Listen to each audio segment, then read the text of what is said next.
What's going on? Check this out. It's like right here. What differentiates these statues right here from an idol? You know, in the Bible it says, "Thou shalt set no other graven images before him." So, in other words, it's like, this is a hard subject because people just miss the obvious. It's the same thing with the whole animism or worship of the animals, and how they don't see that there's like a totemic system in Genesis with the sons of Jacob. Anyway, look, the difference between, like, look, if I was setting this cigarette here for this statue to smoke, that's kind of like, that'd be an idol kind of sacrifice, okay? But that's not what it's there for. It just missed the ashtray. If you bow before this thing and say, oh yeah, this is my, the image of my God or whatever. So basically it's like attributing an image, these images, that they have some kind of power, that in the Bible says they have no life in them. So it's like you can't kneel before it, you can't give it sacrifices of like tobacco, or we got to kill some kids or some animals here so we'll have good, look, since he's a fisherman, to get good fish this year. Like, look, it's a superstition gone wild. But they do dumb things like that. That's idol worship. Because look, if you study the Bible, there's a thing called the mercy seat. I think that's what it's called. And it's in the Ark of the Covenant. And it's got two angels looking at one another with their wings outstretched. And they're kind of in a kneeling, praying position. Also, there's a part where there's four bulls looking in different directions, are an ornament inside of the temple, I think, later in the Bible. But for instance, see, the difference is they don't bow to these things. It's like, and if they bowed towards the Ark of the Covenant, it's the Ark of the Covenant was not the God. It's the God of the Ark of the Covenant that they were bowing to. So it wasn't, that thing wasn't an idol. When you put something before the Lord, like I have to go through this fucking statue here to communicate with God, that's not, God's like, no, that's not, you're missing this thing here. When Moses was in the desert, I don't think he had the Ark of the Covenant or the commandments or anything at the time, and God came to him. So it's the superstitions, like I see people kissing statues, their feet of statues. That's a form of idol worship. So it's just like there's pagan altars where they do evil sacrifices on, but they used to make altars also, the children of Israel did. So, and it's basically kind of lost in the modern vernacular. You know what I'm saying? A lot of this stuff just kind of gets lost in translation and kind of skewed up. Because it's just like fear. The fear of God is the beginning of wisdom, but the fear of man is error. You know what I'm saying? Love of money is evil, but love in the truth is good. It's a godly type of thing. So same thing with statues and stuff. It's like, look, if you start to make these things, and then you start to worship the works of your own hands, start to worship your own hands, because you can make beautiful ornaments.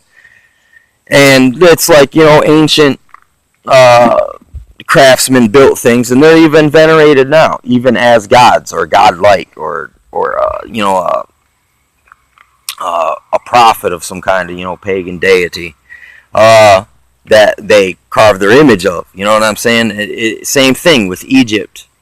They got many of carved things that are attributed to gods, which, you know, little g gods. Same thing, you know. It's like with the whole phallus, man, that thing's everywhere. The whole freaking obelisk, that's a pagan deity symbol. But at the same time, you know, the Christian symbol is a cross. So it's like it's still a thing, a symbol. But it's the usage of it. It's the intention behind it. What is it attributed to? They say they use statues to worship demons. But if I know this is just a yard ornament and it is no God, it is no freaking deity, and you know, it's like, you know, you might dust it off so it doesn't look like shizzle. But besides that, it's just a yard ornament. It's just having that understanding right there. Just like when these people bow to these statues, and don't get caught up in their hype and be like, wait a second, why are these things bowing to things with no breath in them, with no power to do anything? This is even, it's in Jubilees or Jasher, and it's the story of Abraham before. It's like it fills in the blanks. There's a lot of in-between stuff that goes on in Genesis, in Exodus,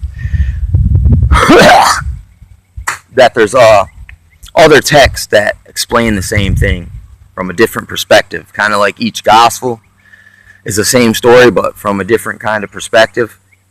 Similar. 2 or 3 witnesses. But anyway, it's just, there's things really get twisted really quick. But look, in Ezekiel, when it talks about going under the temple, and they had every creeping thing, every living thing, they had idols of it all under the temple itself. So, and they were worshiping these things, or because they put it. Why did they put all these things inside of God's temple when that's supposed to be God's temple? Though God is the creator of all these things that we see in the heavens and the earth, but yet we're not supposed to worship the creation over the creator. And then even that, a creation of a creation, like an idol of another thing, the works of a man's own hand, and that's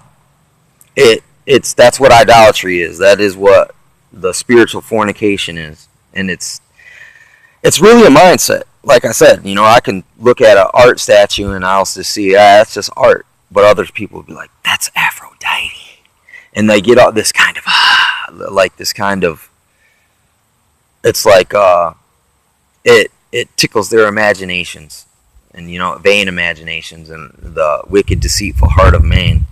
You know what I'm saying? Because that's what leads to it. Like, literally, they start kissing the feet of statues.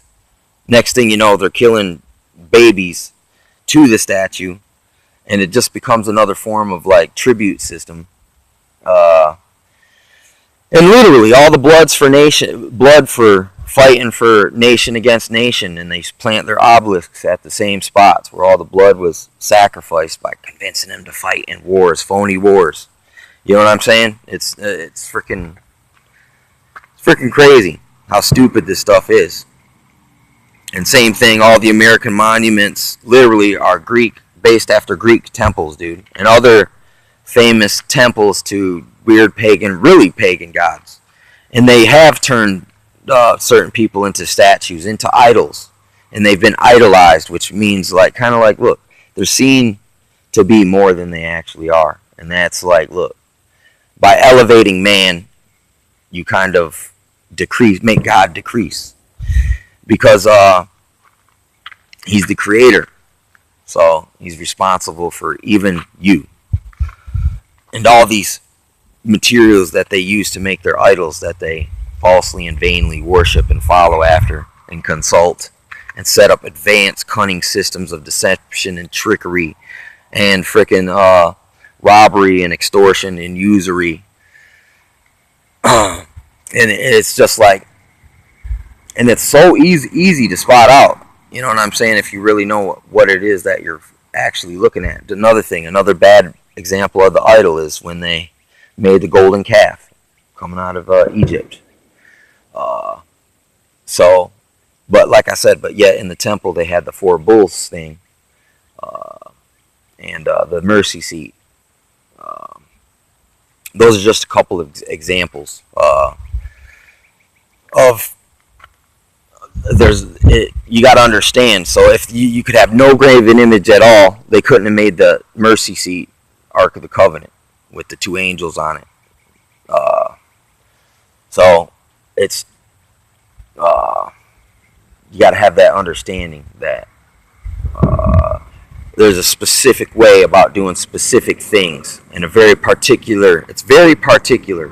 If you deviate, the fact that it's a sin if you deviate a little bit is over time, is it gets so misconstrued and confused that people do insane things like kiss the feet of statues, sacrifice virgins to the statues.